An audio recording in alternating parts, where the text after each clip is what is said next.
Gaano man kabisi sina Barbie Forteza at Bea Binene, may panahon pa rin daw sila para sa kanilang advocacy. Honored nga ang dalawang twin stars na maging ambassadors na magsusulong sa kapakanan ng mga kabataang babae.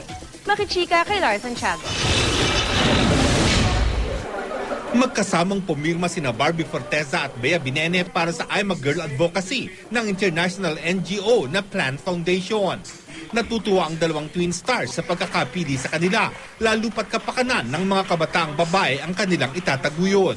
Thankful kami and honored na maging part na sa dinami-dami ng young stars, kaming dalawa ni Bea yung napili para maging part nitong campaign na to.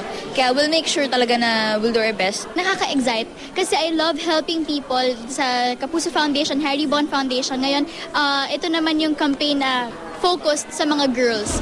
Nangako sina Barbie at Bea na kahit gaano sila kaabala, bibigyan nila ng panahon ang advokasya. Sa ngayon, tinatapos nila ang taping ng ikalawang yugto ng Luna Blanca at hindi raw nila maiwasang malungkot.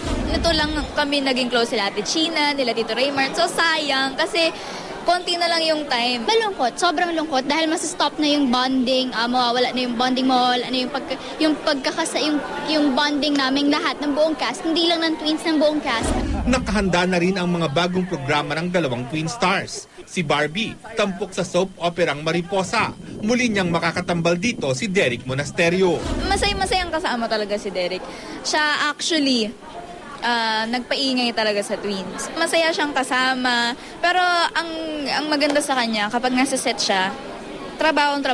Si Bea naman, balik sa original niyang love team na si Jake Vargas sa isa pang bagong soap ng GMA. Masaya, syempre po, dahil kami ulit yung magkasama. Yung mukhang yun ulit yung makikita ko sa taping. And yun, kasi sa amin talaga parang sobrang jive na lang talaga. Wala nang ilangan. Lars Santiago, updated sa Showbiz Happening.